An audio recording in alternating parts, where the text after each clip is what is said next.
News కి స్వాగతం. నేను భారతి. వాయిదా వేసుకోవడం జరిగింది.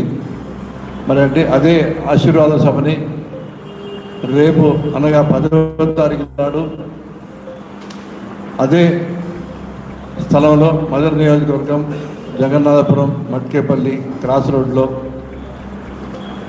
మధ్యాహ్నం 2 గంటలకి జరపాలని చెప్పి మదర్ నియోజకవర్గ శాసనసభ్యులు రాష్ట్ర ఉప ముఖ్యమంత్రి వర్యులు బట్టి విక్రమార్క గారు, అలాగే జిల్లా మంత్రులు తుమ్మల నాగేశ్వరరావు గారు మరియు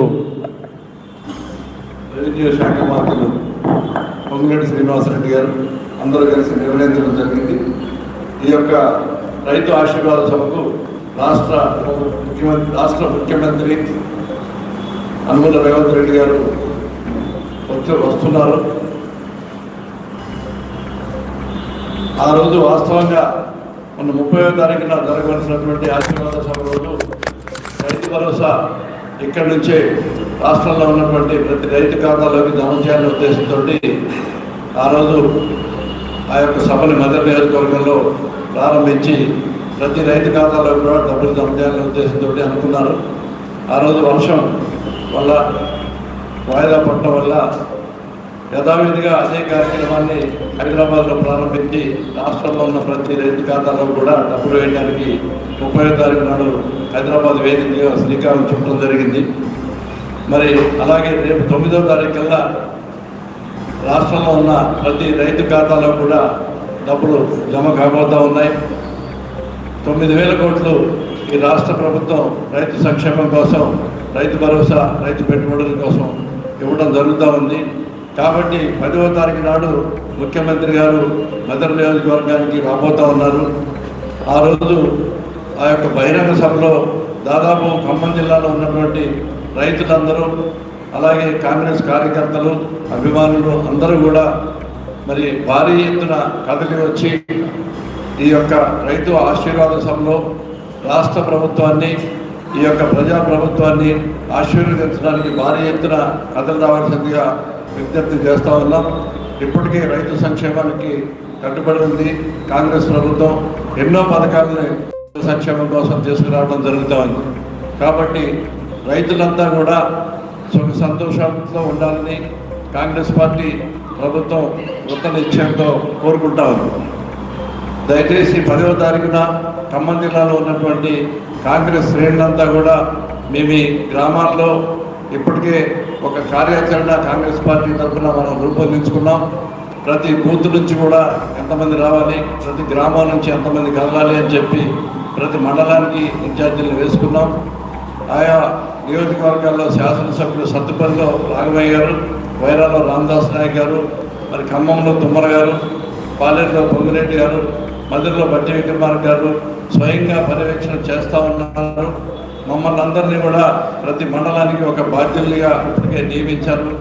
జన సమీకరణ కోసం, వచ్చే జనం కోసం రవాణా సౌకర్యాలు, భోజన వసతి అన్నీ కూడా పార్టీ ఆధ్వర్యంలో ఏర్పాటు చేయడం జరిగింది.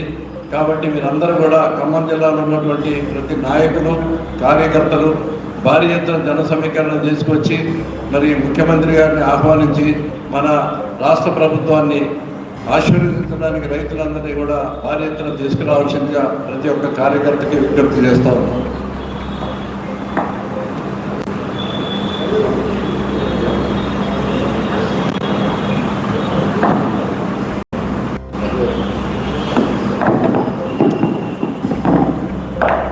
అందరికీ నమస్కారం.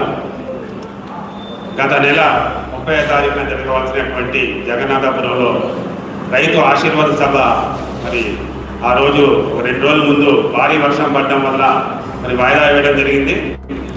అదే సందర్భంలో అదే సమావేశాన్ని మరి హైదరాబాద్లో నిర్వహించి మరి రైతులకు ఏదైతే మనం వాగ్దానం చేశామో 9,000 కోట్ల రూపాయలు నిధులు ఆ రోజు ప్రారంభించడం, ఇక్కడ జరగవలసిన కార్యక్రమం అక్కడ జరిగింది. కాబట్టి ఈ నెల 9న అంటే రేపటితో ఈ కార్యక్రమం ముగుస్తుంది.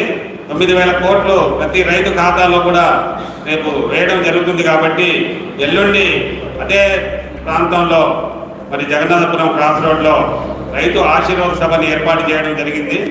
ఆల్రెడీ 30 తారీఖున ఈ సమావేశానికి రావడానికి జిల్లా వ్యాప్తంగా మరి కాంగ్రెస్ శ్రేణులు కానివ్వండి, రైతులు కానివ్వండి 30 తారీఖున అంటే అన్ని ఏర్పాట్లు చేశారు. కాబట్టి మరొకసారి జిల్లా అధ్యక్షుల ఆధ్వర్యంలో ప్రతి మండలం ప్రతి గ్రామంలో కూడా పూర్తి స్థాయిలో మరి అదే విధంగా ఏదైతే 30 తారీఖున జరగవలసిన కార్యక్రమం లక్షలాది మందితో మరి రేవంత్ రెడ్డి గారి వారి సభ జరుగుతుంది.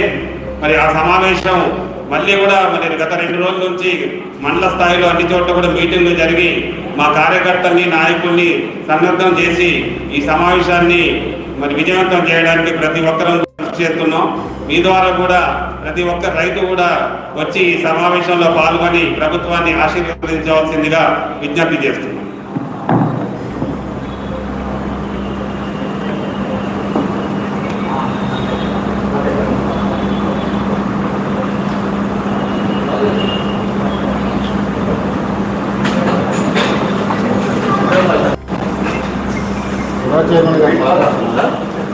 చైర్మన్ గారితో